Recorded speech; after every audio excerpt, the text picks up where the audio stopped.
Other questions? Representative Roy? Don, when you said offer that to the other counties, are you talking about an additional 1% tax or in lieu of? I represent 3 of the school systems that you mentioned of the 10. And the way our language is drawn is that it reduces the 20 mil cap by the equivalent millage that is raised by the sales tax. But there again, the local government does not have that as a tool to use for their M&O. So are you talking about an additional 1%? We are talking about an additional 1% option for each community. Yes.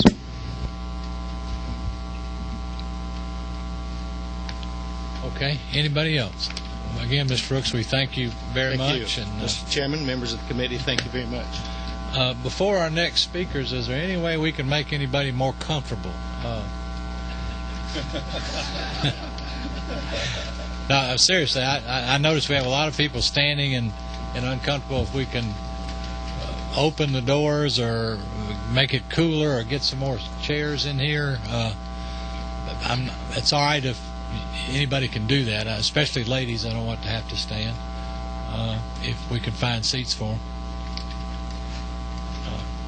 So feel free to get yourself set down or more comfortable. We won't call you down for that. Next on our agenda, we have good folks from GMA here, Lamar, Norton, and Gwen, Copeland. We got 2 seats up here if y'all want to both come and be with us.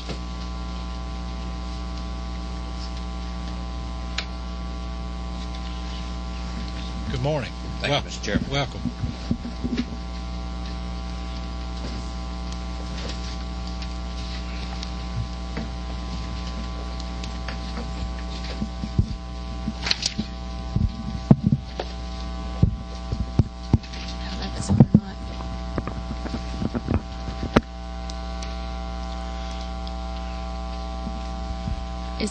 Can you tell if the microphone's on? I think that one is, yes. Okay. We had Senator Seabaugh singing in that one earlier, so we know it. And we're glad for what it is now. Yes. Yes. All right. Thanks, Mr. Chairman, members of the committee. I'm Gwen Copeland Hall, and Associate Counsel with GMA, and Lamar Norton is with me. He's our Legislative Director. We appreciate the opportunity to provide you comments with respect to your Comprehensive Tax Reform Study Committee, and appreciate that y'all are holding these meetings. As with the other groups that are speaking here today, a study of the tax system has been one of GMA's top priorities for the past few years, and we're excited for the opportunity to participate. We're handing out to y'all some information about municipal finances, just in case this information will be useful to you as you proceed, and we'll be glad to answer any questions about that. And just to hit some highlights, according to the Department of Community Affairs Georgia Local Government Finance Report for 2005, which looks at 2004 revenues and expenditures, 42.8% of total revenues were for general revenue purposes, with another 57.2% from enterprise funds. 26.2% of the general revenues did come from the property tax, followed by 21.6% from the sales tax. So the property tax is a significant source of revenue, but certainly is not the only source of revenue local governments rely on.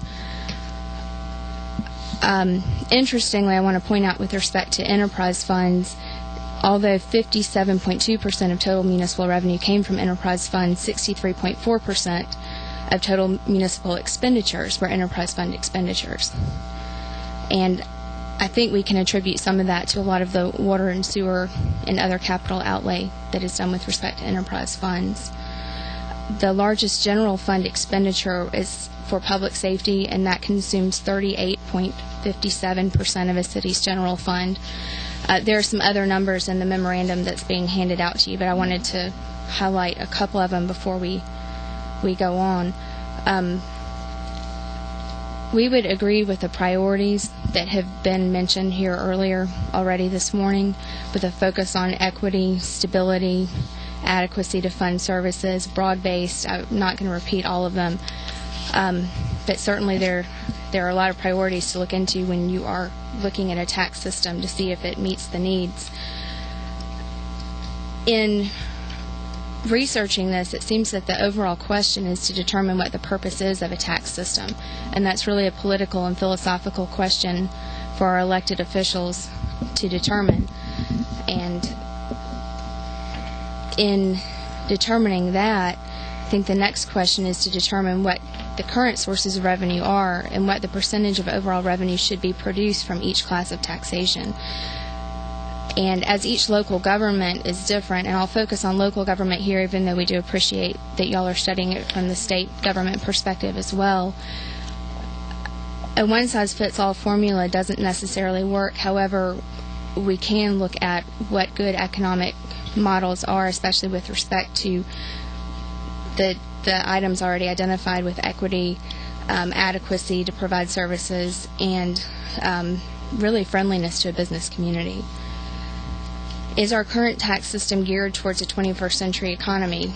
Is it equitable? Does it favor certain sectors of the economy? Does it punish other sectors of the economy? I think that gets into some of the discussion that's already been made with respect to studying the tax exemptions. And that's not to say that the tax exemptions shouldn't exist, but I think it would be beneficial to study each exemption and to determine, we'll really have a cost-benefit analysis of each one. Does the cost or the revenue lost to the state or local governments exceed, or is it less than the benefit to the state and the overall economy? And it could be that even if the cost is greater than the benefit, it still might be a worthwhile exemption, depending on what other factors are out there, depending on how not having it could impact jobs and personal income. And along with that, several of our exemptions, as you know, aren't even necessarily business-driven, but we have several that impact charitable institutions. The Boys and Girl Scouts come to mind, religious institutions come to mind. A cost-benefit analysis might not really make any sense when you're doing that, but still a study of what is the benefit of these organizations to our society. Does it benefit the state in general to have them? How do they benefit from these exemptions? And it could be that you determine that every single exemption is worth keeping. It could be that some are outdated, or that some don't provide the benefits necessary to override the cost. We would certainly enjoy that study and would like to offer any assistance that we can in doing that. Because of the exemptions and the impact that they've had on the sales tax base, that's what we hear the most about from our city officials. We are interested in a study of the overall sales tax particularly. And at the local level, one question is the 2% cap the appropriate cap? It's possible that the sales tax would provide a majority of revenue for local governments instead of the property tax if the 2% cap didn't exist, if local governments could rely more on sales tax, let their voters decide to have an increased sales tax rate and vote on that in a referendum in return for a reduction in the property tax. There was discussion earlier about an additional sales tax for the schools. I think that all rolls in together, and I wasn't here when the 2% cap was enacted. I don't really know what the purpose was behind it, but it would be interesting, I think, to find that out and see if it was still a meaningful cap today. There was a comment made earlier about if we could collect all taxes that were due and remitted, would we be able to even get rid of some of the taxes that we have? Would that bring in that extra revenue? And one question that we have that we'd like for the committee to look at is, would it be helpful to drill down and get more detail about where sales taxes are collected, be that municipal level, census tract level? It would be the decision of this committee. In Alabama, though, we have heard when they moved to starting to collect data about sales taxes at the municipal level, they noticed an increase in collections, and the number they gave us was 25%. We have no empirical evidence of that. It was just their anecdotal data that they provided to us. It'd be interesting to study, too, what sectors of the economy produce the bulk of the sales tax. should the burden of the sales tax production be placed on them, is there an equitable way to spread it out if it's not equitable right now? And one question that stems from that relates to the Streamlined Sales and Use Tax Agreement and the nationwide effort to get all states on board with the Streamlined Sales Tax so that we can start enforcing sales and use tax collections from Internet purchases. That is not a new tax. It's a tax that should be paid now, but it's very difficult to enforce. And legally, the Internet companies, if they're not located in the state, don't have to collect it because there are so many different sales and use tax jurisdictions.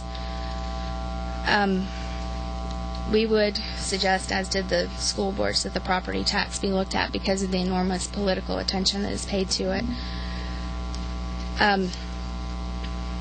It is my opinion that one of the obstacles to taxation at the local government and the state government level, having worked for both, is that people don't seem to realize what their money goes to pay for.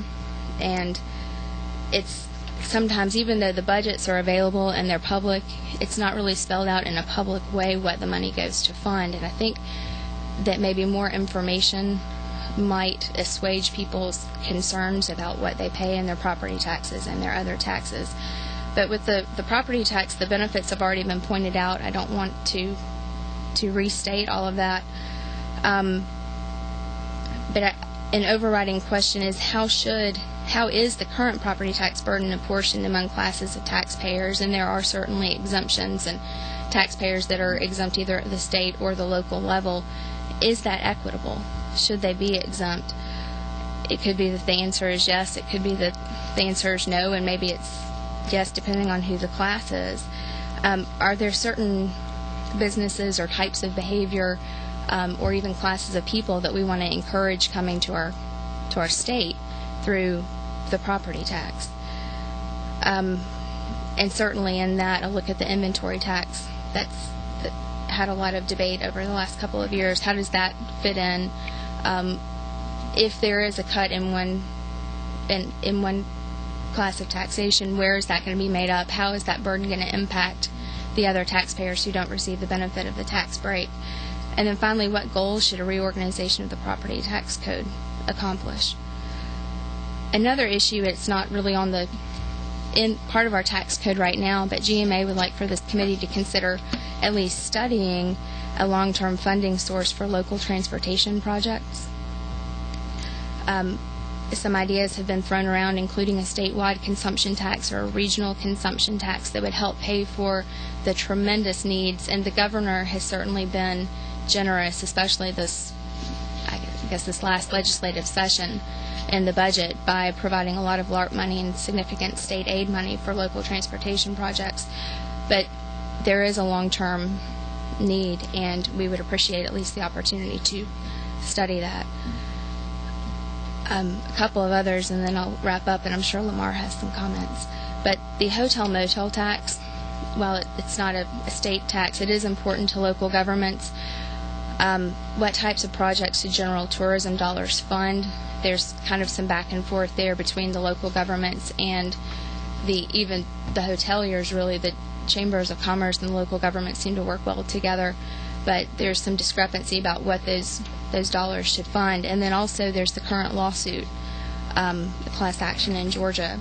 Should Internet companies who sell accommodations to the general public be charged with paying the full Motel Tax and state and local sales taxes on the full purchase price of the room or not? And I think they're still in the discovery process in that lawsuit, and it'll be interesting to see what comes out of that. But that's still something that this committee could look into.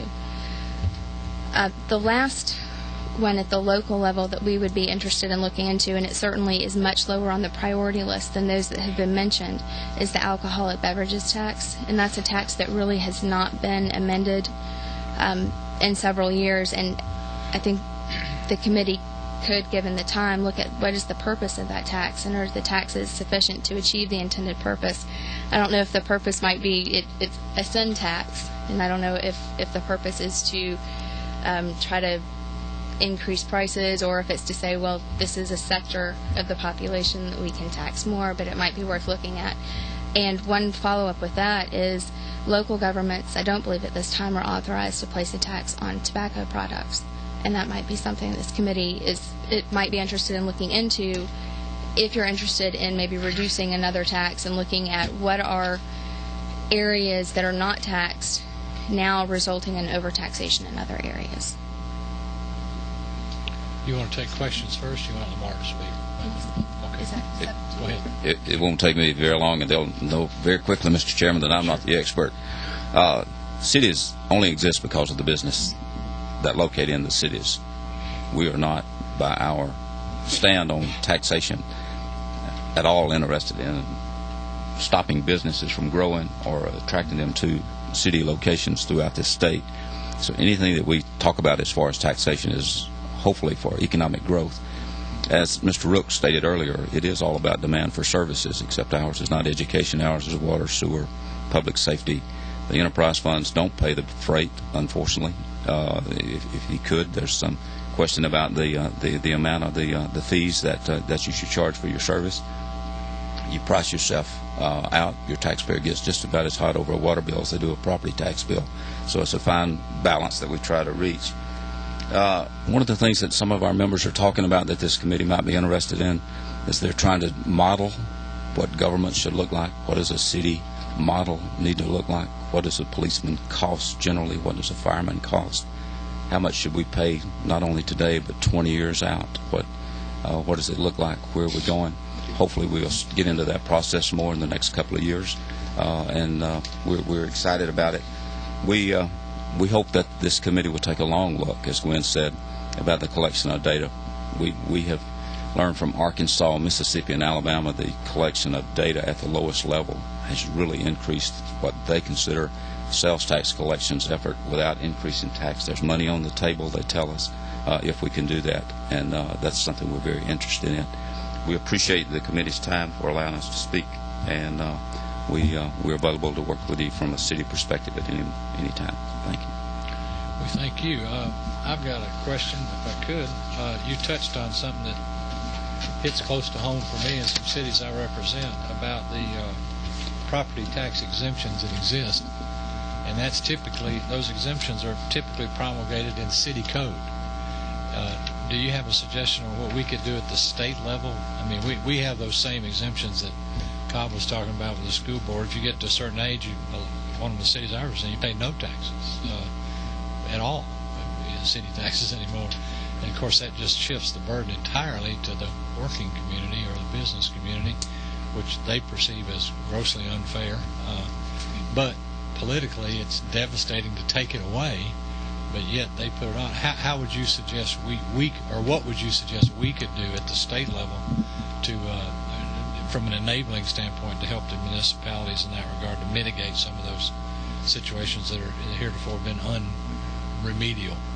That's a tough question. It's my understanding those exemptions exist because they're passed through local act at the General Assembly, and the only legal way I would know of now would be to pass a different local act that would reduce the amount of the exemption. Politically, I think that could be devastating.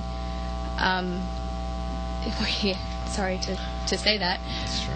But that's something that I would certainly be willing to brainstorm with you about. I don't have an answer for you today, but we'd certainly be willing to take that back to the office and talk to some of our folks. And there are several of those that probably are in similar predicaments that would like to change some of their exemptions too and would be interested in looking into that.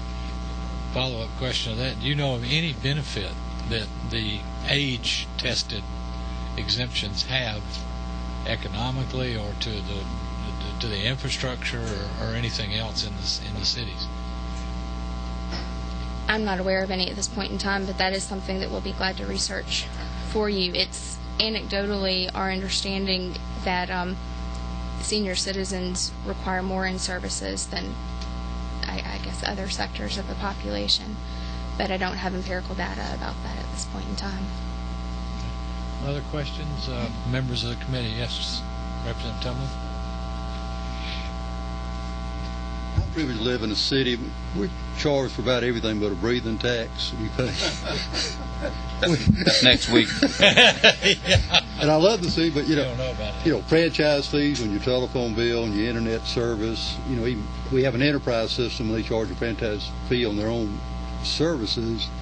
I mean, I'm part of the city. We, you know, business license, personal property with the cities. If we do that, relinquish some of those type things, or will they still want to charge? I'm sure there's 20 different ways I pay tax in the city of Marietta. And I'm not picking on Marietta, but that's just one I'm familiar with. It's a good question, and it comes down to the point of what does a citizen expect? You know, everything has to be paid for that you deliver, and what are the expectations? If you're only expecting police and fire, then there's something that you might say, well, you know, we do away with that tax or that service because they seem to go. I think the question that the chairman asked early on, is a tax system driving a budget, or is a budget driving a tax system? And we get caught up in that, and it's a vicious circle. And yes, most everything that you do within a city or county are typically taxed, and we rely on that revenue in order to provide the services we think people want or that they need. And that's what we hope our modeling, as we get more sophisticated with that, will tell us, is exactly what are people willing to pay and what are they actually wanting out of this tax system. And we too would love to see it be lower. We live here too. Okay, thanks. Don't use the breathing tax on it. That's next week. When we were talking about most taxes in the session, was the operational use of most generated revenues ever addressed for cities? And was there a rollback in it against several of these other kind of to the taxpayer sometimes hidden fees like franchises and so forth? That was not in the bill that was introduced last year, but it's certainly a concept in which GMA is interested, and it's something that our membership has talked about, is using a city sales tax as a way to reduce municipal property taxes. Other questions, members of the committee? We thank you all very, very much for being here. Thank you. Okay, I think we'll hear from one other group, and then I guess rather than taking a break, I'll just tell everybody, if you need to take a break, take it, and we won't laugh at you or anything when you go. Otherwise, I think we can keep moving on through things. It's been very productive up to now. Next, we have our Association of County Commissioners, and this is one where I told you I have to be extra nice, because we have Commissioner McMichael with us here today, and our full-time commission chair also behind him, so I'm being watched, and then Clint Mueller with the county commissioners. Welcome you all, and what say you? Thank you, Mr. Chairman. I'm Tom McMichael. I'm Vice Chairman of the House and County Commissioners, also First Vice President of the Association of County Commissioners of Georgia. I'd like to thank you all for this undertaking that you have today, and realize that there should be some fruitful events to take place from there. I realize also some of the things I'm going to say today should be a little bit redundant from what you've already heard from some of our speakers on it today.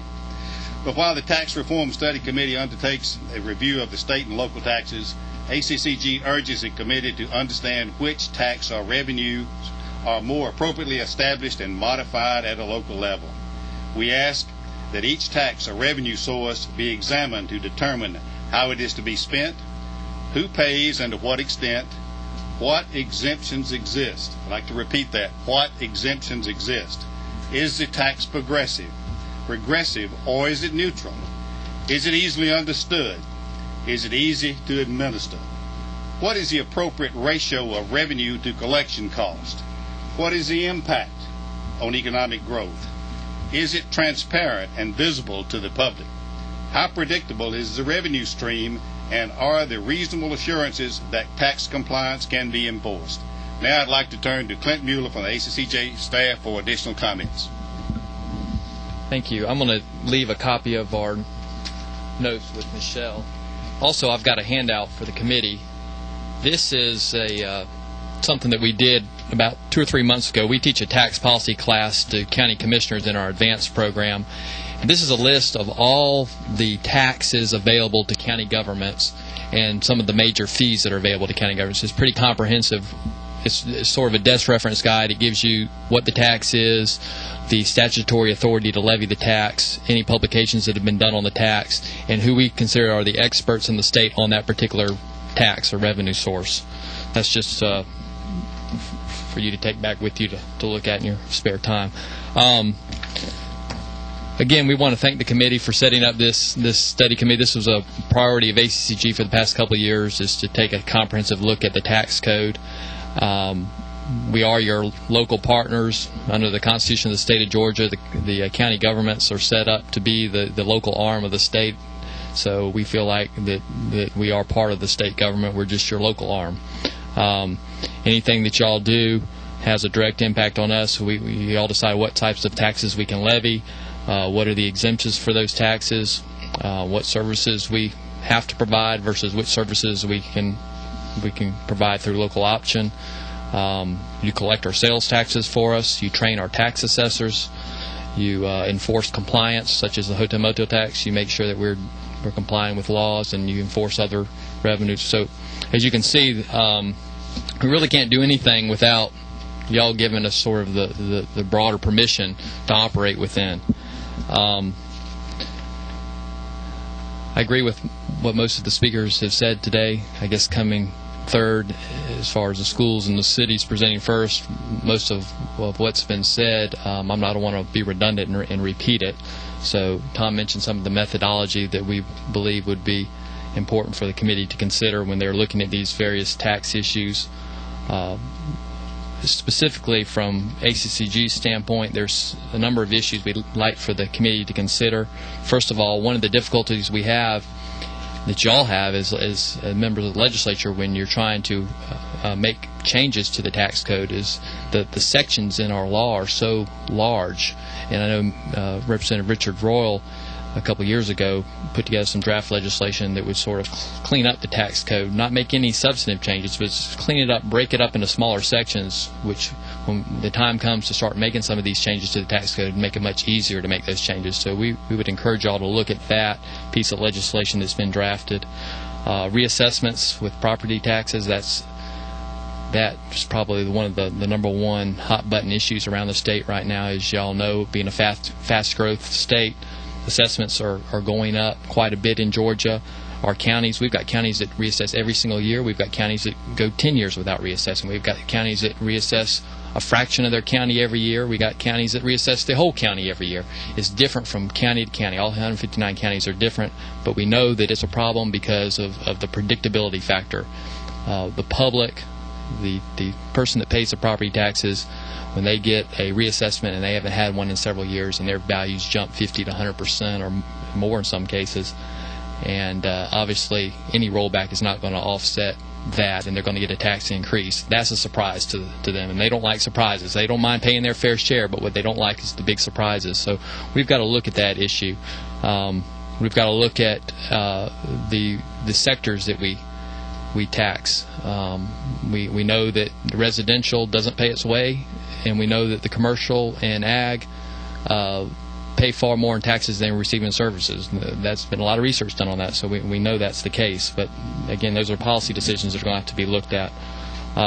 Local control over fees. We have a lot of fees that are established in state law that we can't change at the local level. Having constitutional officers within the counties, our sheriffs, our superior court clerk, our judges, they have a lot of fees that they levy for the services they provide. Those have to be updated by y'all. We don't have the power to update them at the local level. So many of those have gotten out of date. They've gone 10, 20 years without being updated. So what do we do to pay for the true cost of those services? We just pull it from the property tax, from our general operations.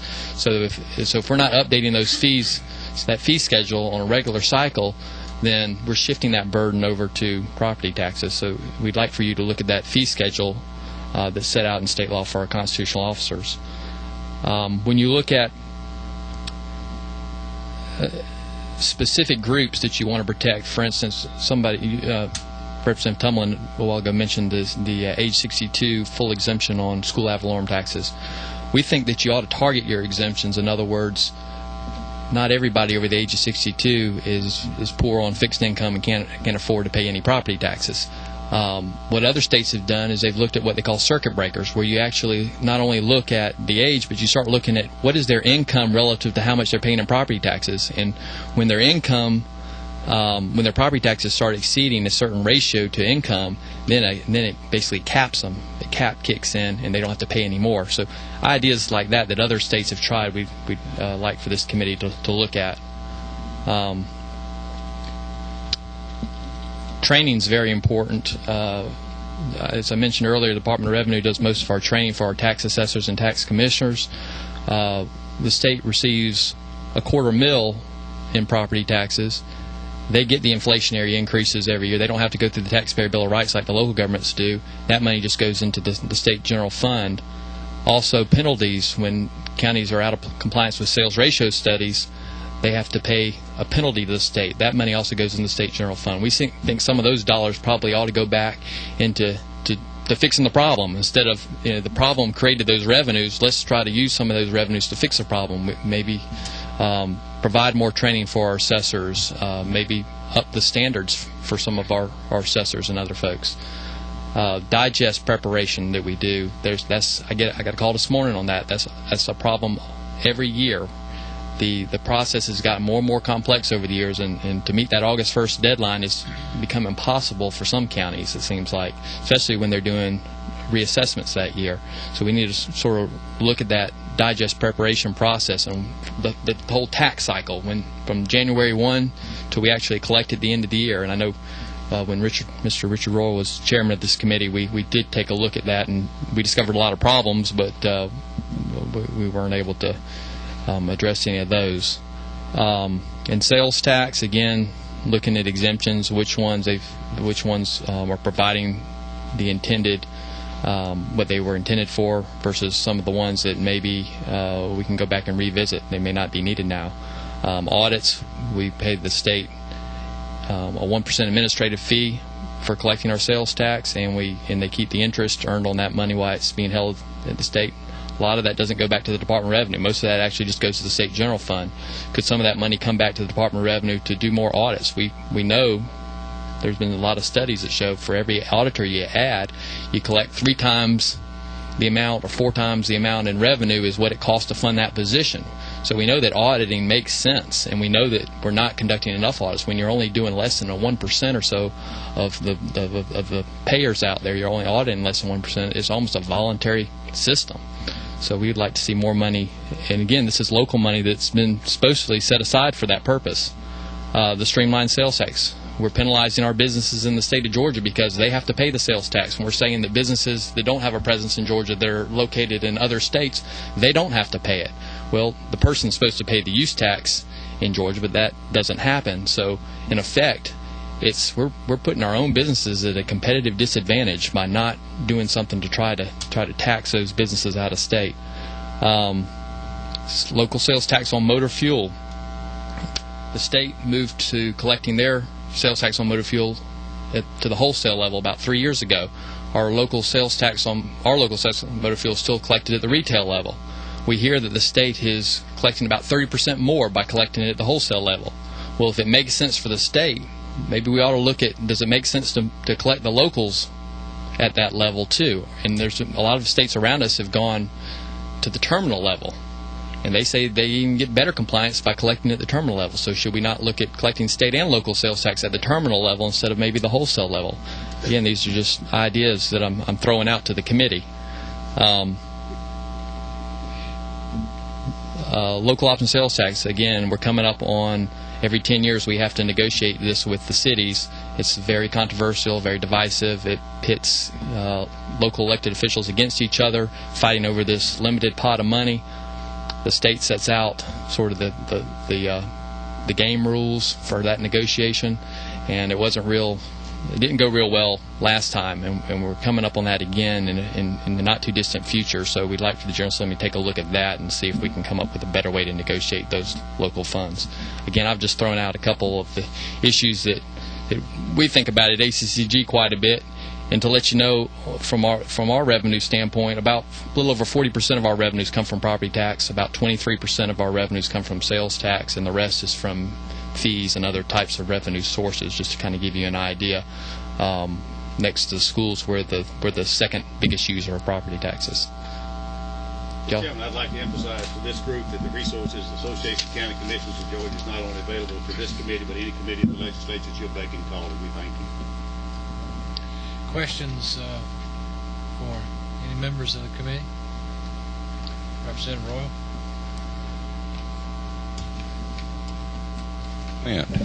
We've heard some suggestions that we add an additional loss tax for education, a reference to a most tax for the cities.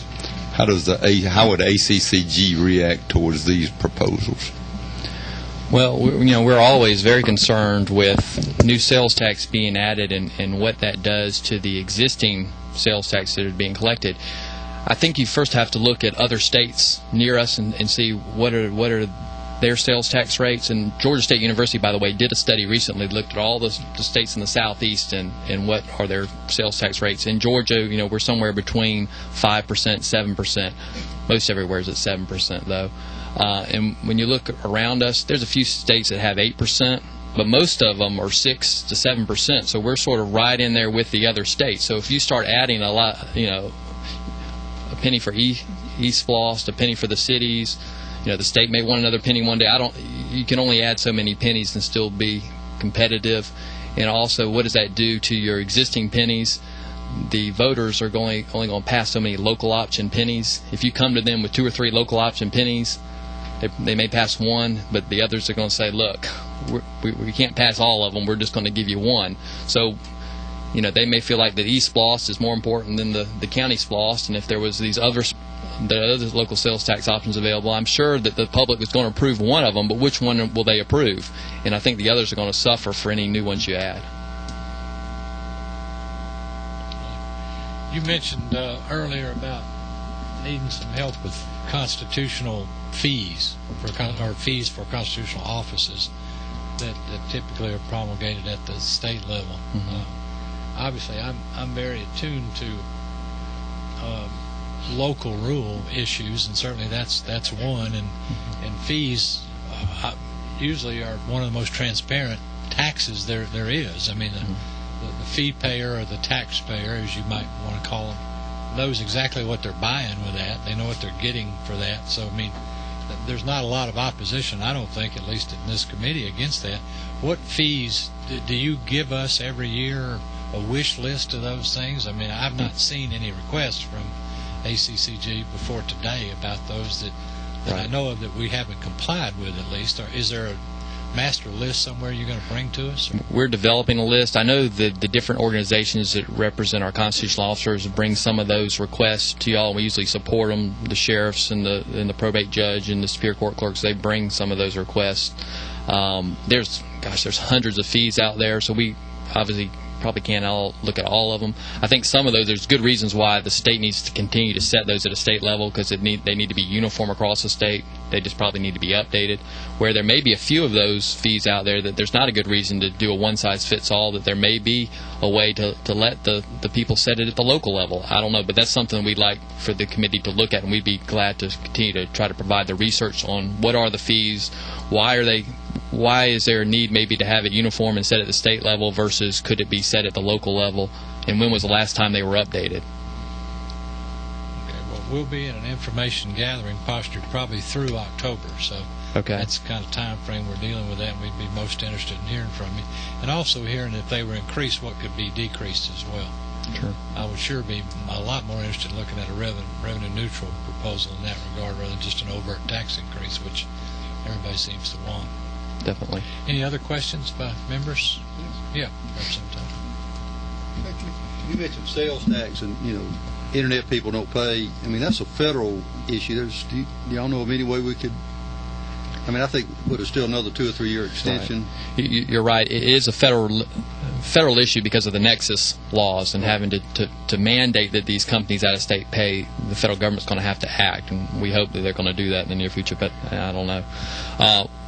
What the states that have voluntarily streamlined their sales tax codes have done is they've been able to get voluntary compliance from a lot of major retailers.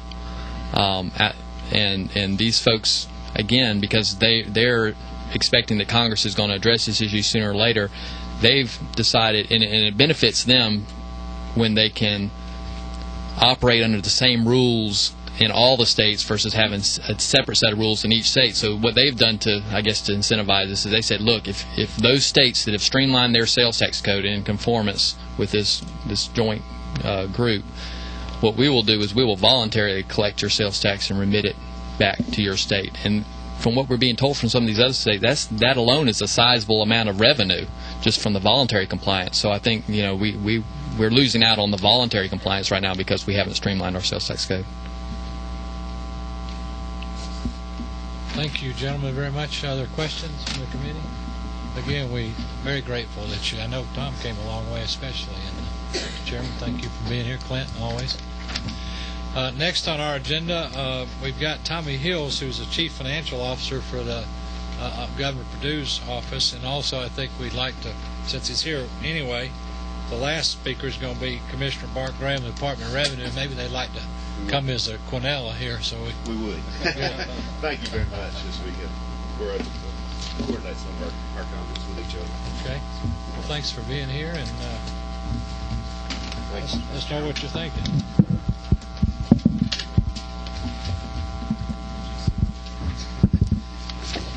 That may pass these down,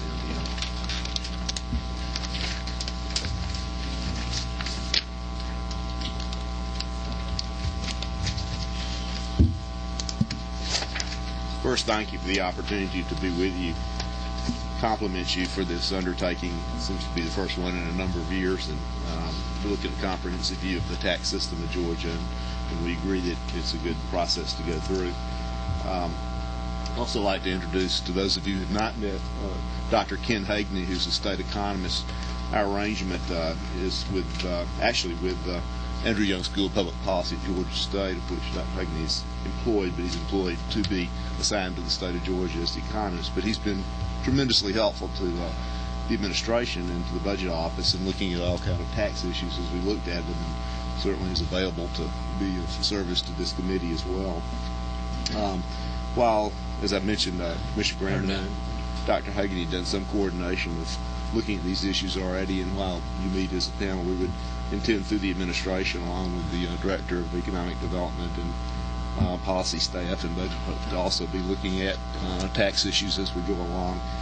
I have several assumptions that I'd like to go over in a minute, but I'd like to take you through, if I may, just this information piece on the revenue growth of the state, which is the first chart. As you can see that, as everybody knows, I think through the 90s we were growing at a pretty good clip, and then hit those 2 years in 2002, 2003, where state revenue decreased almost 7.5% of what it was in 2001, and it took us to 2005 really to get back to the a level where our revenue was higher than 2001. And I bring this up just to make the point that these tax revenues are quite economically sensitive, and so it's important to be looking at in that context as well. We're fortunate that Georgia was a little late coming back, but as Georgia started to come back, we've come back pretty strongly right now. And as you see, over 8% growth in 2005, and though the number you see for 2006 is a budget number, I think as most of you are aware, last Wednesday we reported the 11th month of revenue, and we're up roughly 8% in tax revenues year to date, so that Georgia is now feeling the full recovery. Dr. Hagen, he can speak on that, but I think it was primarily an increase in jobs and people purchasing for sales tax items. But the next two sheets, page 3 and 4, kind of break down both the numbers and percentages, the composition of taxation for the state of Georgia. And as you can see from looking at that chart, the most of the money comes from personal income taxes and sales tax. Over 80% of the revenue stream comes in from those two sources. So those are our two big percentages. I might make a couple of comments on page 4 of the chart.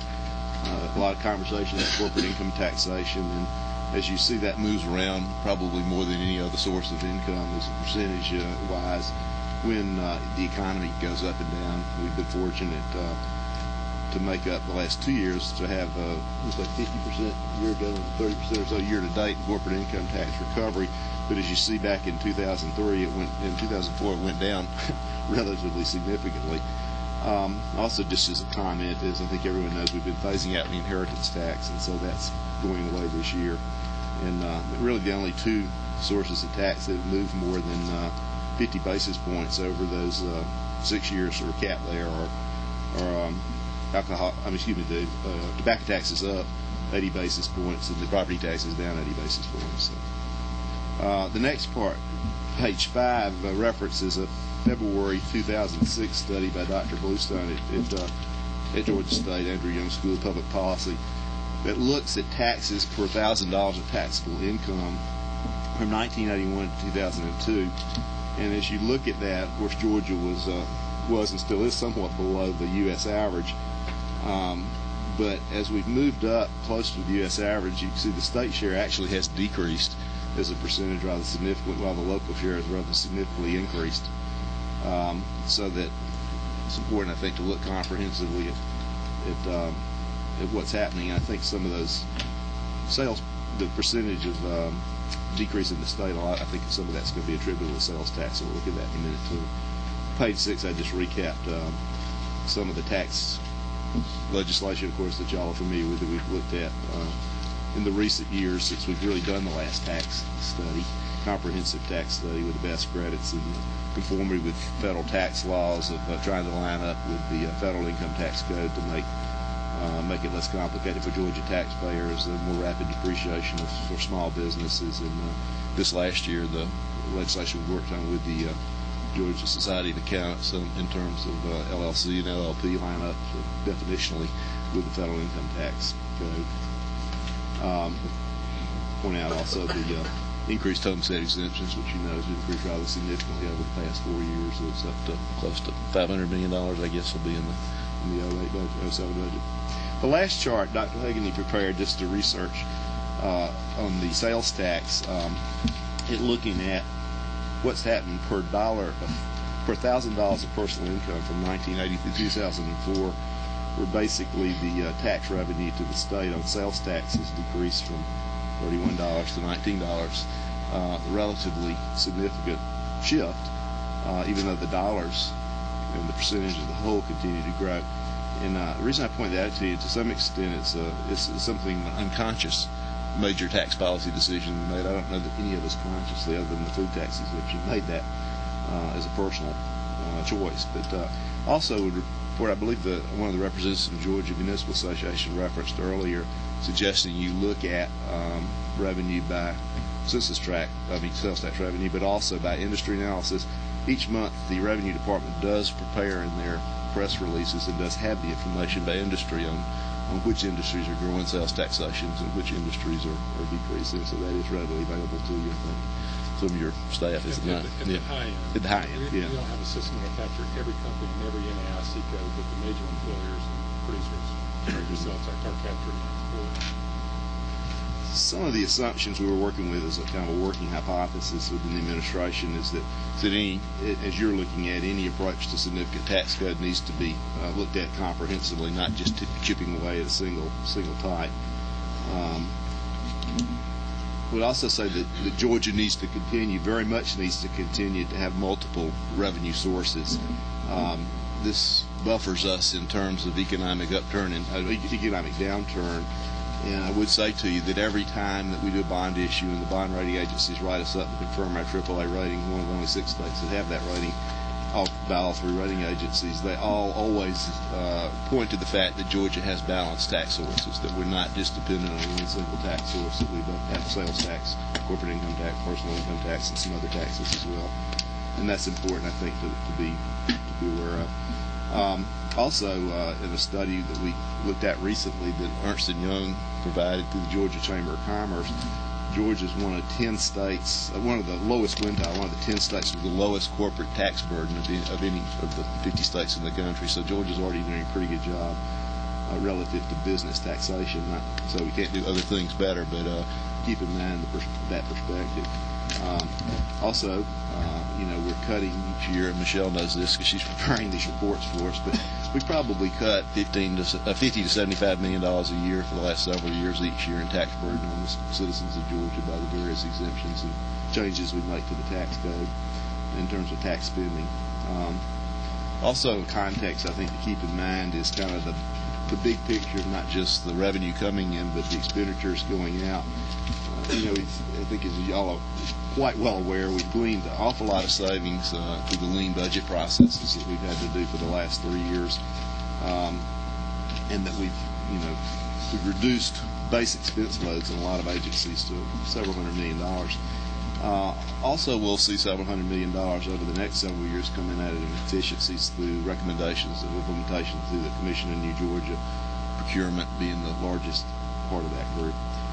But still, I think it's important to keep in mind that even though we've had those decreases, that the formulaic increases in education and health care cause those items of expenditure to rise as long as we're a growing state, which we are. That's over 80% of our expenditures in the budget. And there are also some outstanding deferred maintenance items that we must continue to look at, that as we have excess revenue, we need to not go spend new money, but we've neglected over those lean budget years certain items where our health care reserves are depleted. We're actually depleted on our reserves for paying state workmen's compensation claims and for paying unemployment insurance claims for the state. And next year we have coming into play in fiscal year 8 the requirement that we start to accrue reserves for health care insurance for retirees under the new GASB rules. And that's a big multi-$100 billion kind of expense that the state will be looking at if we try to true up to the actuarial requirement that we have to meet. 100 billion, did you say? Hundreds of millions. Oh. Not billions. Annually, hundreds of millions.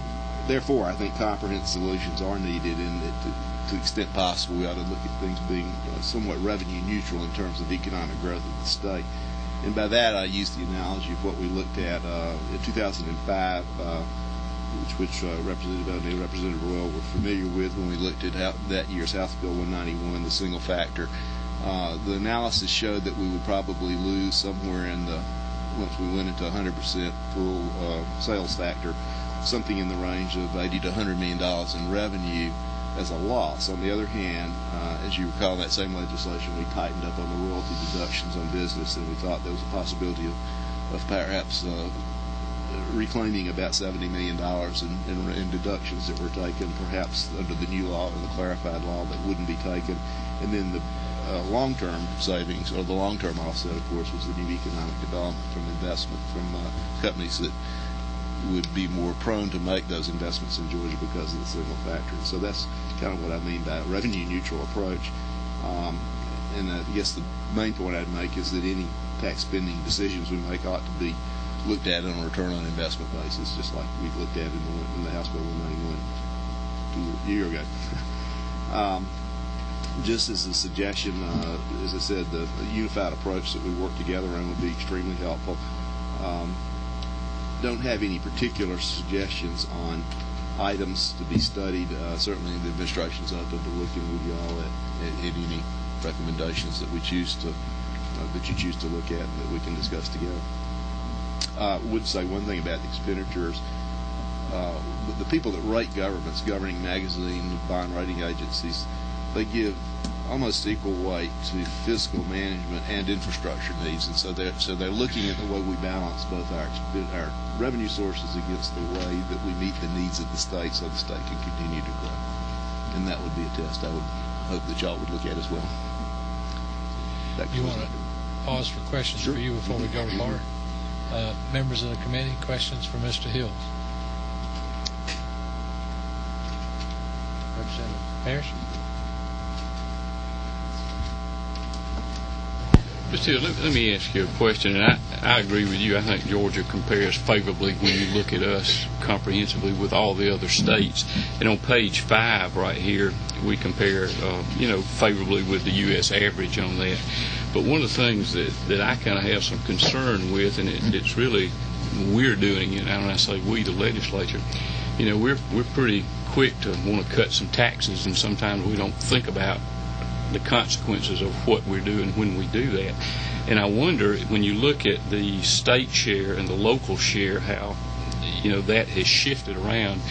Would you think that increase in the local share that's required there is a product of some of the tax exemptions or tax cuts that we've done at the state level, that we sort of trickle down, pass along to the locals, if you would? Yeah, I'd have to say to some extent it is, because as we look at those, as I said, Michelle's keeping some records for us on the cuts each year. An awful lot of those are sales tax cuts where the state takes the cut, but the locals do not. Right. Could I follow up on that question? I'm looking on page 7 where she compared, and that's against the $1,000 worth of personal income, and seeing it go from $30 million and 80 to $30 and 80 to 19. Is that all due to exemptions that we passed in the code? Well, Ken, you might refer this as your research. I think it's two things. The incremental exemptions that were added to the tax code is the biggest one. But also we started out services generally being exempt. That's the fastest growing part of the so services grow faster than goods-based consumption.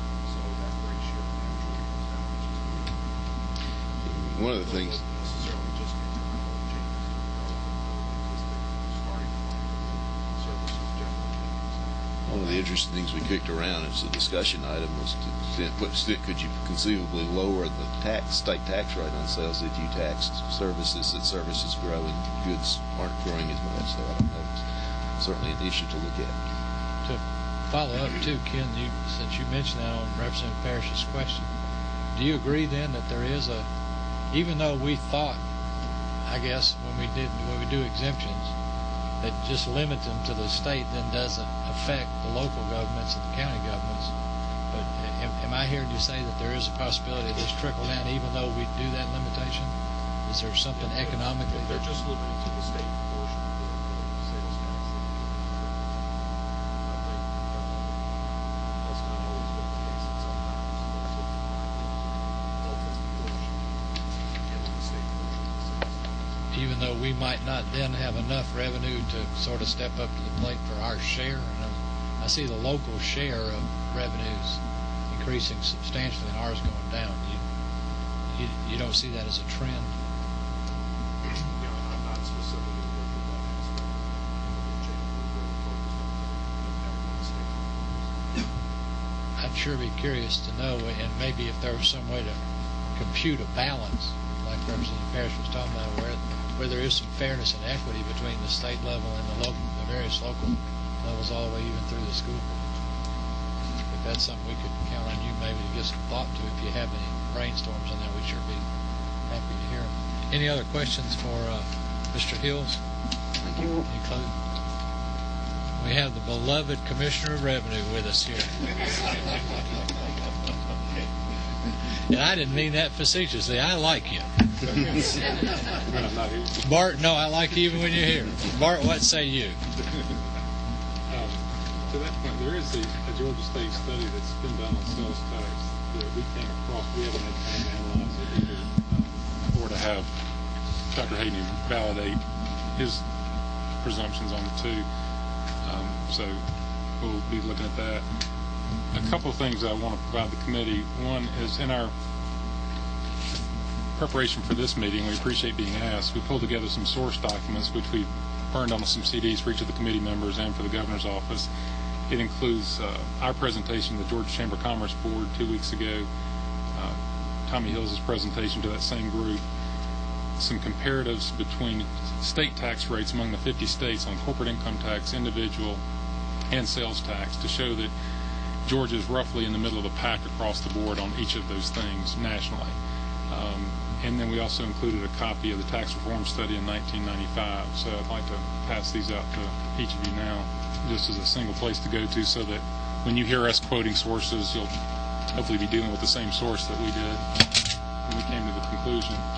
One thing that I found interesting in the tax reform study of 1995 was the one major component that was suggested not to be done was the one thing that was done, and that was the elimination of the food tax, which is fairly interesting. And there was also a a forecast. There was also a forecast that, given the growth trends in Georgia, there'd be a $1.7 billion shortfall without a forecast for recession, and that's roughly what the state was impacted by during the first 3 or 4 years of the year 2000 and thereafter, between the reserves gone and the correction in the state budget, which is fairly good estimating for 1995. But anyway, a copy of that document is in here for you.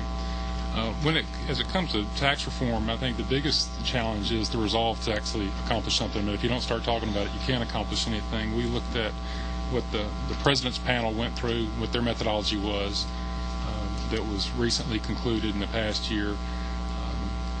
And obviously, as we all know, not much is happening there, and not much is likely to happen, subject to how the midterm elections go, whether there'll be any significant overhaul at the federal level, which will also make it harder to get things done at the state level if there's not some broader addressing of sales tax or a national sales tax.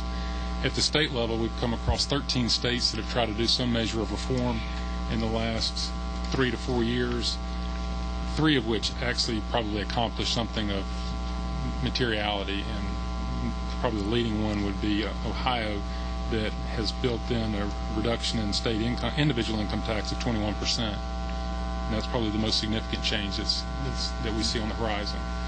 Most of the effort of all the states is focused on getting in sync on the National Streamlined Sales Tax initiative, which I think you've heard about some this morning. 2 years ago, we had the authorization from the governor and the General Assembly to sign on as an observer in that process, but we're not a voting delegate in that process at this point. As it relates to reform, I think it's also very important that you have the right measured approach to enforcement and compliance, so that you know what your overall strategy is going to be and what kind of equity you're going to have in the system.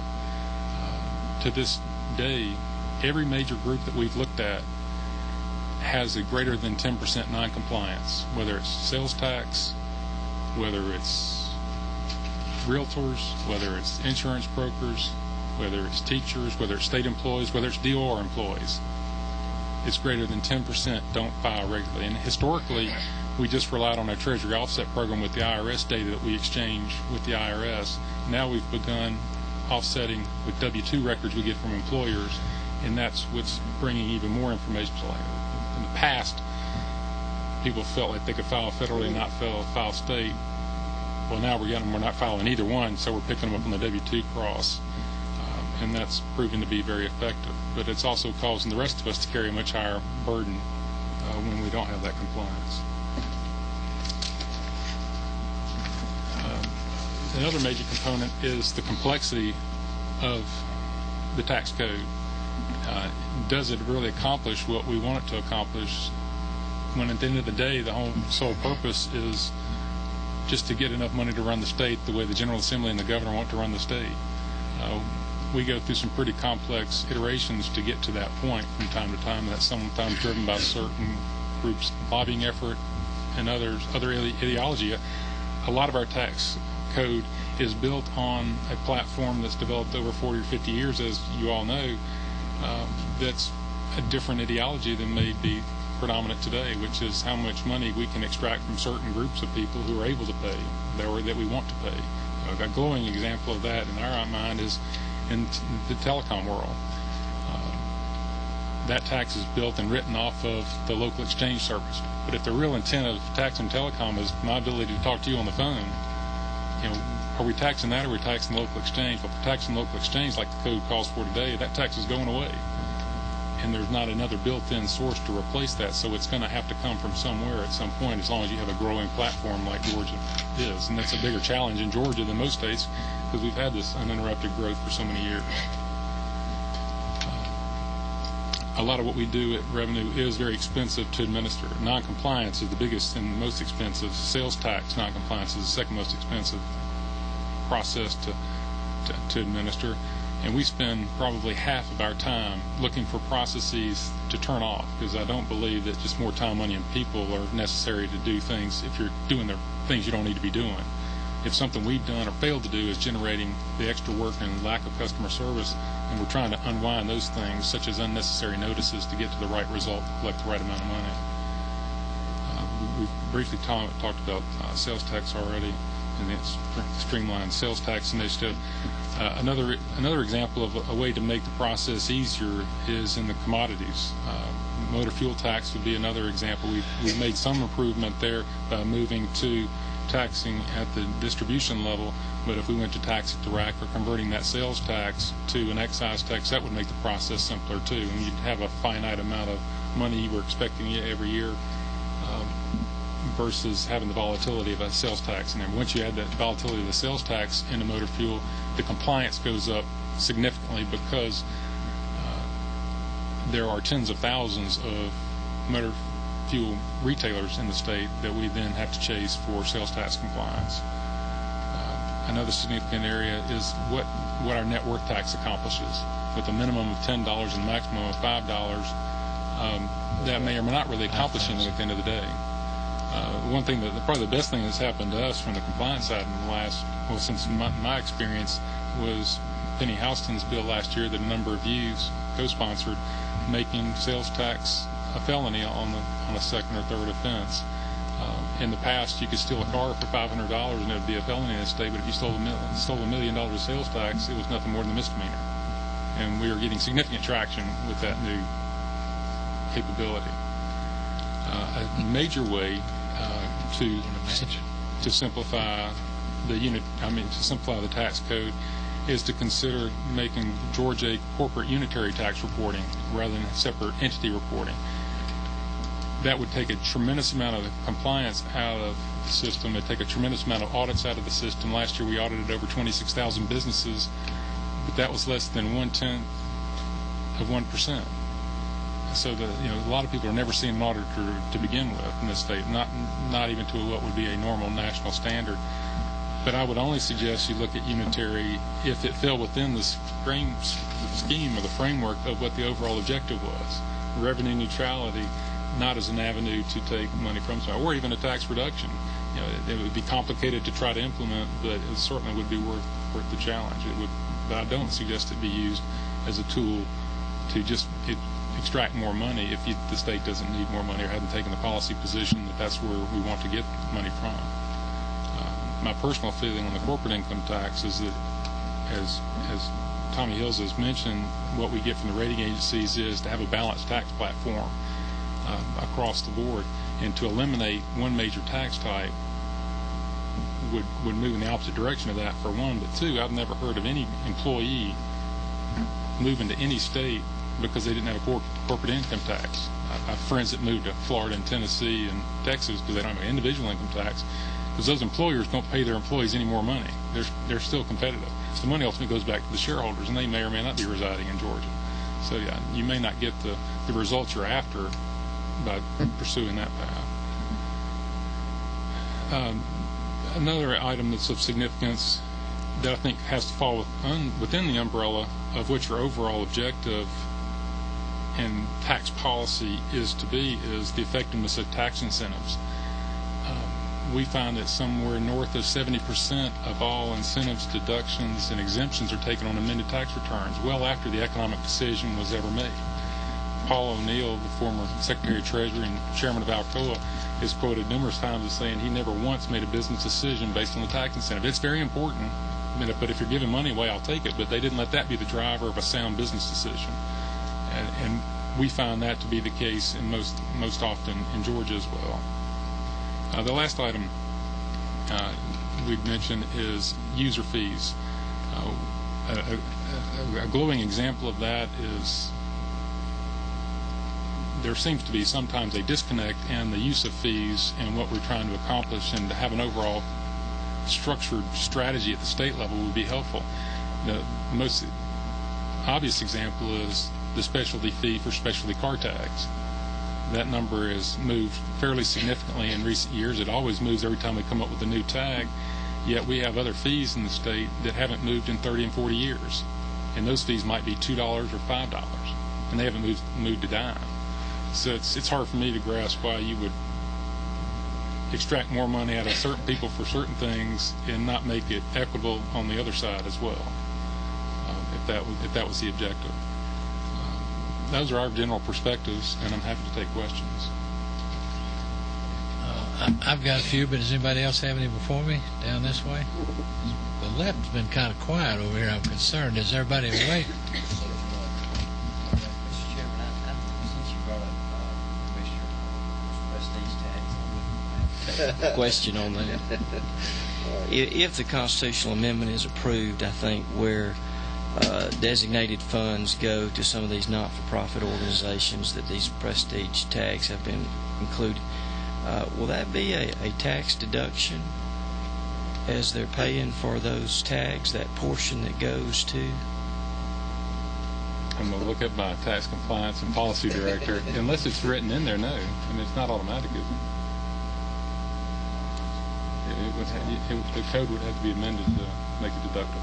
I worry about the intermediary part of that because of the state version. I don't know. We'd have to get a rule on specific part of that would be deductible in terms of the value. We'll have that prepared before y'all reconvene to tell you what's deficient there or not.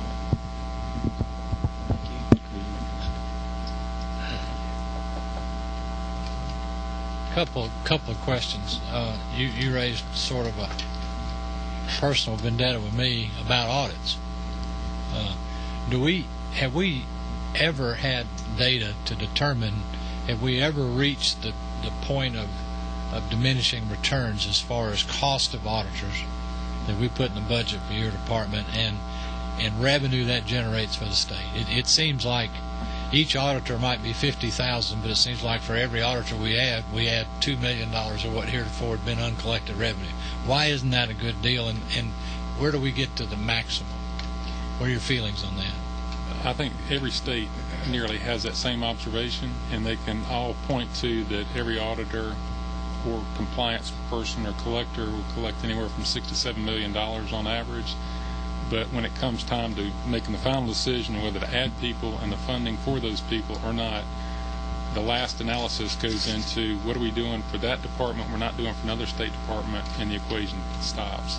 Last year, the compliance division, which is run by Ed Maney, who's here with us today, his auditors on refunds alone rejected over $267 million worth of refund claims that no one here heard a complaint about.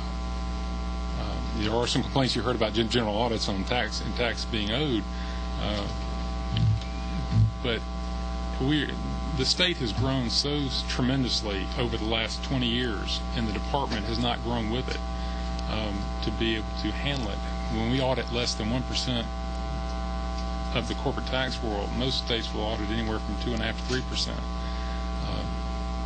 Georgia has just grown significantly more than people realize that they have. We have 4.5 million taxpayers in this state between corporate and individual.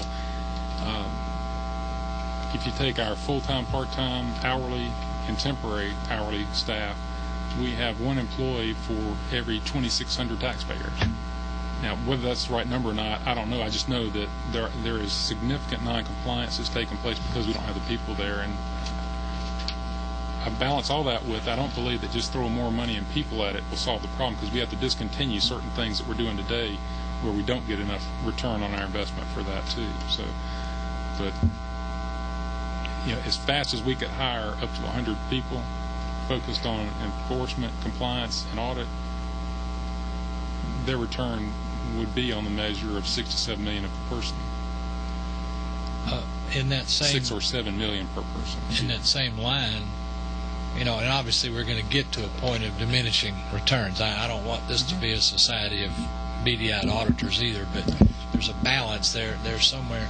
It's been said here this morning, Commissioner, that the state actually receives a fee, so to speak, from local governments in the sales tax collection arena, and that fee goes into our general fund, and it was intended in its inception, the genesis of it was to fund sales tax audits, and we have been accused of being significantly deficient in our volume and ability to do adequate sales tax audits, and there seems to be just so many gaping wounds of fraud in that, since we do take in non-governmental employees in that collection process, which is going to require obviously some more oversight, and we probably have a significant deficiency in training.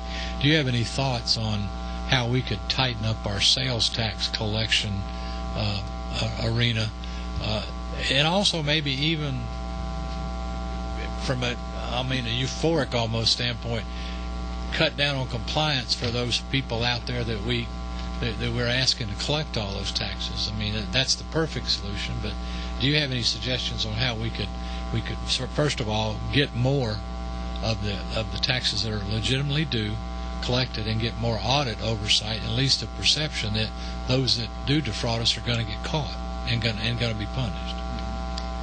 It really goes across two different universes: those that do file regularly but just may or may not get aggressive, and those that are just taking a total pass and without a statewide point of sale system, which you could implement with a great degree of success over most of the state, where it's easier to audit people. Now, you might end up having to fund that for all the middle market businesses and small businesses, but it would still save a tremendous amount of time, so you can track their transactions better.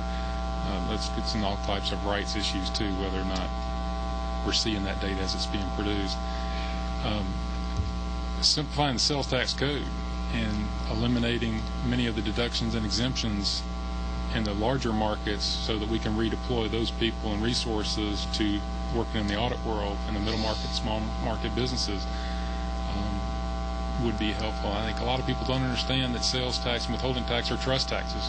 They perfectly well think it's their money until they pay the tax return, whereas the second they collect it, it's a state asset.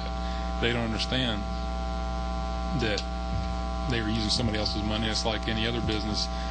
I'll make it up tomorrow once they've decided to spend it. And 90% of the time, when people misappropriate that sales tax money, it's because they were trying to keep the business running, provide economic value to the state, and keep people employed. But they wanted us, the rest of us, to pay the burden for that. It's all a matter of having setting what are the right priorities. Right now, I can just tell you the sales tax code is more complex than it needs to be. Representative Knight? The chairman made a great point about trying to get to what was owed to the state. My question, I guess as a CPA, is how do we actually know what is owed to the state? I know we can audit and see what everybody's reporting, but what about, I know as we've talked about in the past, the gaming of our system out there. What revenues are we truly losing because of the gaming of Georgia's system? Have we looked at that aspect? Well, we started chasing it roughly 22 months ago when we consolidated what the total past dues in the state were, which has been pretty well talked about. That was $1.6 billion at the time. And those were liens. That wasn't what was past due. The lien was already in the courthouse somewhere. That number is now down to $700 or $800 million.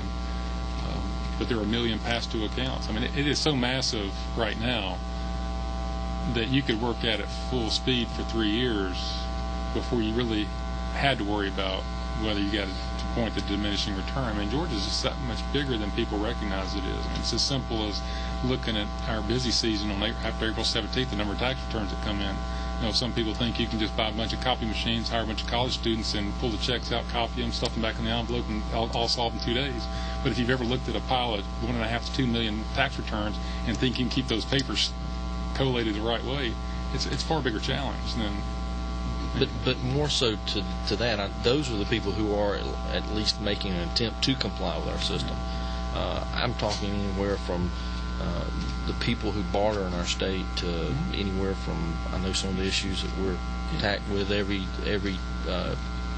day, the illegal immigration, people working here, earning a living but not paying taxes, such like more so making sure that we're people who are using the services of the state or of our local governments who have the ability to pay their fair share are participating, and how do we make sure that they part of that disconnect comes on how we can allocate our resources to try to be fair and equitable across the platform. There's two perspectives. One is, and our department's heard me say this many times, we give our best customer service to the worst delinquents in the state. It's not because we're friendliest with them, it's because we spend the most time with them. That's why we changed our procedures so much in compliance to drop the hammer on people a lot faster than we used to, but we don't violate what's required in the law. we were just going above and beyond alienating anybody. But also, we continue to get numerous mandates every year that are, with all due respect, political opportunities for people, but they don't really drive a lot of return for the state. An example would be, again, with all respect, the number of specialty car tags and the amount of programming that our technology staff has to put in with GTA to implement that, just so somebody can register a car in a different location. Whereas if we had the support on the compliance side that y'all are talking about, you could easily pay for that 15, 20 times over in the next budget cycle by appropriating it in the right way. And the basic point is ensure that there's a fiscal note behind every tax bill that's as accurate as we think it be, and then make sure that that gets funded. And we can isolate it as a funding source, and we would have to report that that funding source was used to implement that and what that return was, and make us report to you annually what the effectiveness of that request was. But there are numerous things that do come our way where there is no funding source for it, so it has to be cannibalized from somewhere else, and that's just distracting from the compliance initiative. Most of Ed Maney's funding right now is coming from the cost of collection fee, which is an add-on 20% on top of the penalty and interest that goes on every tax bill once it goes to collections. Well, what that says is this year that number is going to be 9 plus, maybe $10 million. If that when that goes away, there's $10 million worth of expenditure in the department, most of which is people that won't have a funding source. So they are at risk. They would technically be at risk. But that's what we felt like we had to do in order to start chasing that $1.6 billion. Every one of those employees is theoretically at risk. Does that help you? Anybody still awake? Just kidding. That was a very good explanation. I get accused of that all the time. Other questions for the commission? Or Mr. Representative Tillman. Biggest area of non-compliance is in sales tax or individual income tax? Or? Sales tax first and individual income tax second, and people not wanting to meet their responsibilities. I'll give you an example, a quick one on sales tax, and you can go back to sleep if it's not. This is a true story that happened less than 2 months ago. We had a sales tax deficiency at the Savannah airport. Had a hearing date. The owner asked for a continuation because he had to appear before a judge in Atlanta, but no evidence of that. So we said no. Went back and forth 3 or 4 times, said no. Person went to the chief of staff, the governor, tried to interfere. No. We went ahead and had the hearing. Meantime, I started getting phone calls from this individual, but Atlanta phone numbers. So how's the guy in Atlanta gets a Savannah contract? What's he doing here? He must be doing business in the Atlanta airport. Sure enough, Atlanta airport vendor. So we did a sweep through the Savannah airport and initially found roughly 20% of the businesses there not complying with sales tax. We worked through all that and ended up closing this place. We closed it. That really got people's attention. Then we did a sweep through the Atlanta airport. Over 207 businesses there. There were something in the order of 37 businesses weren't filing sales taxes there. Before and within 72 hours, first we were hearing, I'm going to borrow money to do it, and what bank's going to loan somebody money to pay over $1 million tax bill without any collateral? No. Then it was, I'm going to sell some securities to do it. And we just held firm where we were. In 72 hours, this individual paid the state $1.4 million. Since then, they paid another $200,000. At the same time, we started getting calls from the Atlanta airport stating that we don't care what happens. We don't want a business blacked out, because it was spring break weekend when I decided to close the business in Savannah, so they really enjoyed that. But we don't want any business to be blacked out. And so their joint venture partners and or other people covered it. And all this was done without one professional service firm provider being hired. We didn't hear from one law firm or one accounting firm. Did it on their own, and somebody paid it for them. Now, it took 20-some agents to sweep through both airports, and they did it twice, but you had to get permission through TSA to get in the airport. But it would have taken 30, 40, 50 auditors 6 months of work to collect that amount of money on the individual side. but by just putting the strength on one individual that ran a couple different businesses, that's what the result was. And there are hundreds, if not thousands, of cases just like that in the state. Yes. Just a correlation, like an 1120 or 1120S or 600, you put. Go on over there. You have a reference to whether or not you have a sales tax exemption number. Do you correlate those two to see if they're paying? I will say one thing. We'll get you an answer, but we sometimes hesitate to tell people what we do and what we don't do as far as compliance, so they can work around it. But we'll get you. Well, I can just a quick answer to the question. To the extent that we can use the corporate data with the sales tax filing, if we use it. The problem is a lot of the corporate data is multi-state data. But it asks for a Georgia number. Assume, but a lot of times these returns are just filled out with the taxable sales as opposed to the exempt sales. So we do use the data. Do you ever do it like on a Schedule C or a 1060, the partnership? I mean, it just seemed like that would help us correlate if somebody's paying income tax and they're not paying sales tax. We have used the Schedule Cs in some businesses, when we get to that level, if we think we need to, if the records are otherwise inadequate. But I was talking about really just tying the data you already have in the income tax world with your sales tax revenue. As an early identifier who's not complying or not. One of the things that's on our medium-term and long-term desire for the department is to install a data warehouse that allows us to tie every entity, every S corp, every LLC, and all the members of each together, plus their personal income tax. And this would get exactly to the heart of that. That's on par to a $20 to $22 million expenditure and a 2 to 3 year implementation to do it. Some states have used it, and I can promise you it pays for itself when you haven't used it. It seems like it's there. What we do now is tie together 3 or 4 different sources, but it still requires human intervention, and you got to make sure the machine, everybody's working together to tie those together. That's what we did in Savannah Atlanta Airport. Could have been done with that tool in 24 hours as opposed to the 2-3 weeks it took us to implement it.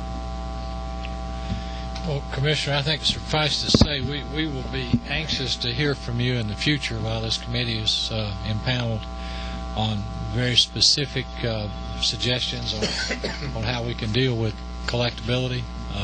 We would certainly appreciate any compromise suggestions on lessening the burden for our taxpayers on compliance to the extent that that's possible, a balance there. But we are as aggressive as you are, I hope, in our desire that tax that's legitimately owed to this state, we want to empower you every possible way we know how to collect it. And then, of course, we'll hold you accountable, therefore, thereafter. So that's what, and some of the suggestions I heard today are fantastic new suggestions.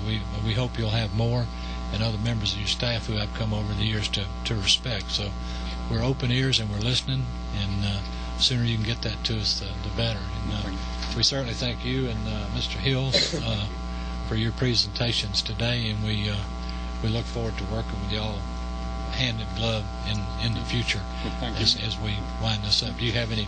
My final point is that I'm a firm believer, and this is just a personal feeling, that with the right compliance help, there would be ample room for personal income tax reduction.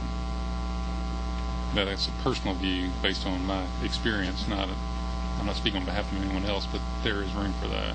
That puts a heavy burden on us to make sure we collect only what's owed, not more, not less, and we're fair with people. But there's latitude for that. Okay, we thank you for that, and we thank you for your presentation. It's about the noon hour. I'm told we're going to have some sandwiches. We're actually finishing up a little sooner than we did. For the committee's purposes, we're slated to have 5 more meetings. We're actually funded more than any typical study committee because of the ambitious undertaking that this committee is. My suggestions, and only suggestions, subject to your caveat or better suggestions, members of the committee, is that we devote the bulk of meeting 2 to an educational process of identifying all sources of revenue from the local level through the state level. That would include not only taxation at the local level and the state level, but it would include fees. It would include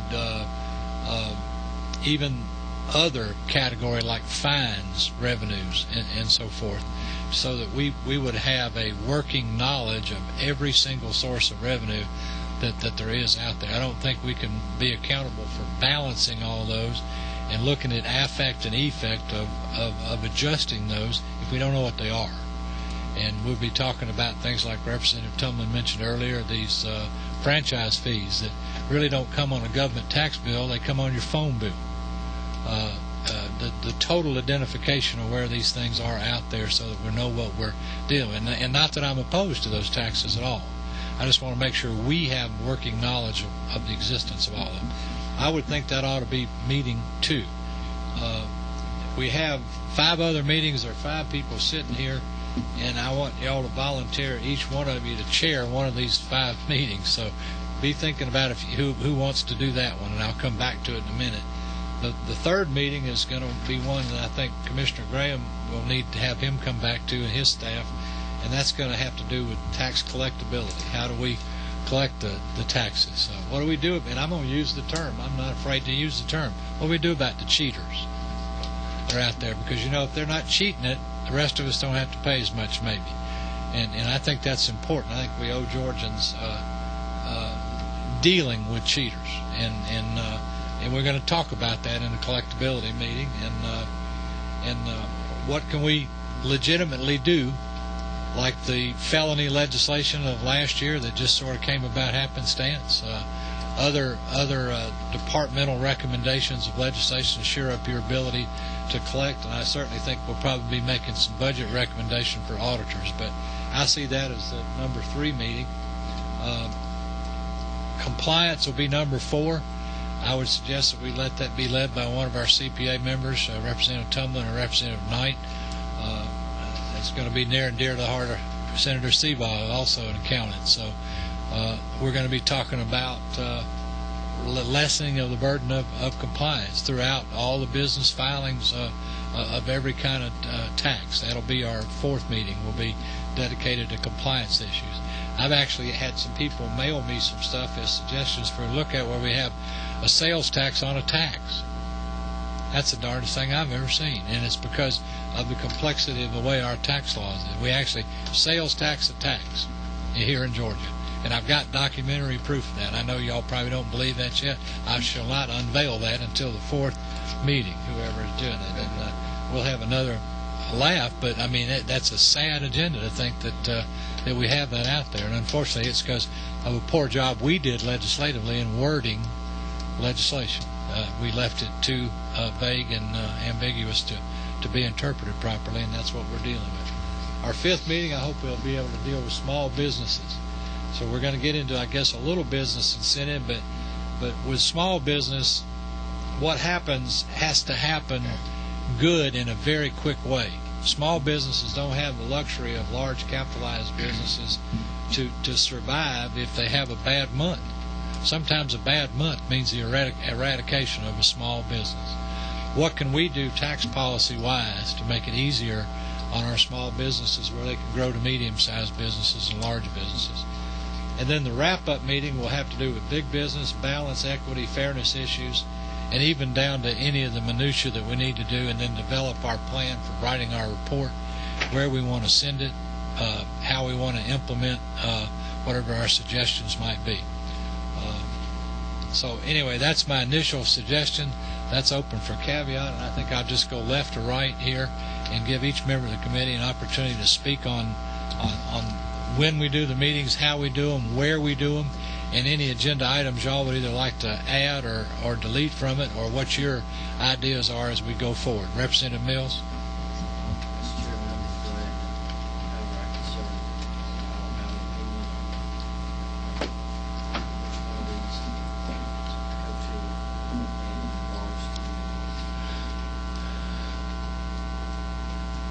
what we've heard today. I personally really noticed in constitutional officer fees in ACCG, in my opinion, to change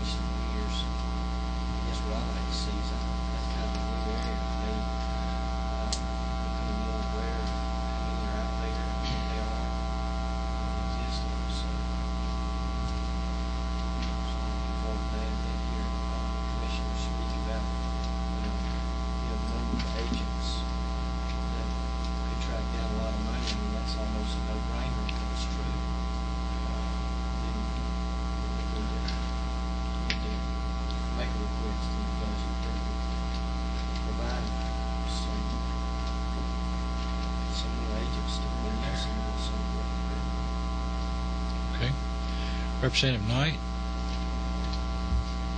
Mr. Chairman, in regards to the meeting and the time and the place, whatever is convenient and whatever the chair and the body as a whole believes is fit, will certainly be amenable to. Just pleased to be on this committee. This is certainly something that I see and work with every day in all aspects. So I'm here, and I appreciate the opportunity to serve and look forward to diving into some of these issues. And we're delighted you're with us too, Representative Tubman. Thank you, Mr. Chairman. Wherever we meet, I'll make every effort to come, and I'll probably, here, or if we move around the state, I'm open to anything. You mentioned sub-chair in any of the committees, the first or fourth. I'd be glad to do either one of them. And also, the other thing I didn't hear mentioned today is something. One of my personal goals is, last 2 years, you've been chairman of Ways and Means, especially like depreciation, that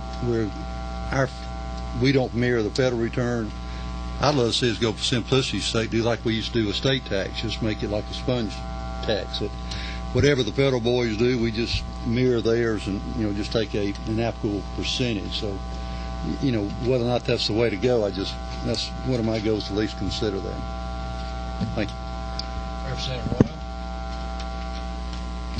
Mr. Chairman, I'd certainly like to participate in all these meetings. We'd certainly like to share the wealth with the state of Georgia, so we'd like to go to South Georgia on some of these meetings and let some of you drive that way. I like either one of the first or second topics as far as chairing a meeting. Thank you, Mr. Chairman. I, too, am pleased to be here, and I'll be happy to work on any of these committees that you see fit. A couple of things I'd just like to ask us to consider, and it's already been mentioned. One of it is that we do meet in some areas other than just here in Atlanta. I think we need to move around the state and have the opportunity to have some input from others as well. And then also, I know it's going to be necessary that we hear from department heads like revenue and this sort of thing, but I think somewhere in these meetings we need to make some allowances that we can hear from the public, some people who are out there dealing with this every day, whether it's the small business or whatever. And we may get a little different perspective listening to some of those people who have to deal with this every day. And like you mentioned about the tax on the tax, we may come away with some information that we didn't realize we're going to pick up. So I guess that'd be my two suggestions, that we move around the state with these meetings and that we invite some public people to come in, not necessarily just the spokesperson for the municipal association or something, but maybe a mayor that deals with it, or a county city administrator, or in the small businesses and people who deal with it every day. Thank you, Representative Pearson. You certainly hit on one of the reasons you were selected, and you are one of the many reasons you were selected was because of the small business aspect that you bring. I mean, that's been your vocation. It happens to be in pharmacy, which gives you another perspective from healthcare, which is a tremendous asset to us too. And so, I'll probably, if it's okay, unless I hear a caveat, rather than embarrassing anybody, what I'd like to do is ask Representative Royal if he would chair the revenue identification meeting, and especially in light of the fact that I don't know anybody in the entire state that knows more about ad valorem taxation than Richard Royal.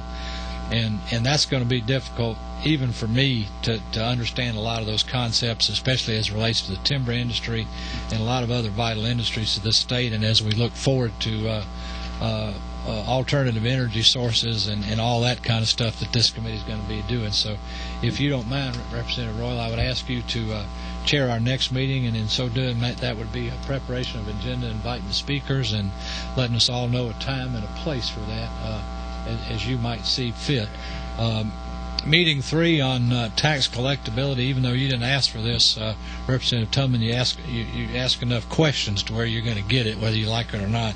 Now, I'm just kidding. If you really don't want it, I wouldn't. But, obviously with your CPA background and your tax lawyer background and a lot of stuff that you do, you see where where these inconsistencies lie. And your question about depreciation was so much on target, and some of those other issues as to why we can't mirror those and so forth. We're probably going to find out that it's fiscally not prudent because we don't give up as much of the accelerated ways as the feds are able to do. But nevertheless, it ought to be looked into. So if we could, I would ask you to chair the third meeting, which has to do with collectability, and I would hope that you'd be in touch with Commissioner Graham and others in regards to having some expert there. Compliance, Representative Knight, I would hope that you would be able to get several of your CPA buddies maybe to come testify. I would like for there to be CPAs that represent a nice cross-section of society, both small business, medium business, and others, and individual taxpayers. People that go to work every day out there in Georgia that wonder why it costs $1,000 to comply with the tax that's getting taken out of their paycheck anyway by paying you guys, you mean old CPAs, which I used to be one of you, so I'm only kidding. But we want to talk about compliance and what make things easier and more reliable in that regard. The small business meeting, Representative Parrish, I'm going to prevail upon you on that one if you would, as I've always thought about it. Also designate a time and a place for us to do that. That'll be a fifth in order meeting. I would hope we would hear from a lot of individual taxpayers, individual small businesses, people who are thinking about maybe starting their own business, people who've been in it for a while, those that have had horrible experiences and weren't able to make it, and those that have had great experiences and were, and what we might have done different to have saved those kind of things obviously would be on your agenda. I think would be very helpful to the comprehensive study of this committee. Representative Mills, if you wouldn't mind doing the sixth meeting, which is the balance, the equity, the fairness issues, and even down to the small minutia, like the not minutia in a negative sense either, but like the fees that you asked about earlier from the constitutional officers and those sort of things. We need to get those on the table and debated at that point, what they should be. That's going to be an overriding local rule as opposed to global rule issues. How's the best way to handle that? What's the most equitable way to handle it by the affected population and so forth? So I would expect you to have a place selected to do that where we could hear from a lot of people in that regard. And you also might want to, Representative Parrish, before I left yours a little bit too soon, there might be some border community issues from the small business perspective too that we might want to hear from folks like in Columbus or Augusta or Savannah, that there is market that's literally across a river, across a road, where what we do from a policy standpoint could significantly impact their ability to do business, those kind of things as well. And some of that might be integrated into yours, Representative Mills, as well. And our seventh and final meeting is going to probably be just more of a report back and a way of just sort of assimilating all into one understandable place. Maybe an educational treatise we can submit to the entire House and the entire Senate. Give them the benefit of what we've learned. And I would encourage you all, each and every one of you, as I tend to go in this, I'm not ashamed to learn something. And I'm not doing this to impress anybody that I know anything. There's a lot for all of us to learn that's in that wonderful 48 chapter code over there, but there's even a lot more practical information and walking around sense that we need to glean before we start proposing laws that affect the people that we represent in this state, and balance and equity and all those matters that are so important. So I think that at the seventh meeting we'll probably let Representative Martin be the chairman, because I want everybody to have buy-in on this. When you're the chairman of these meetings, you're going to be the chairman of these meetings. I'm going to be sitting at the end, and unless you recognize me or ask me something, I ain't saying anything. So you run it the way you see fit, and make sure that when it's over with, we'll all be in a better position to make recommendations for what's going to affect the quality of the life of the people we represent here. With that, does anybody have anything in conclusion? If you would, within a couple of weeks, have a suggested place.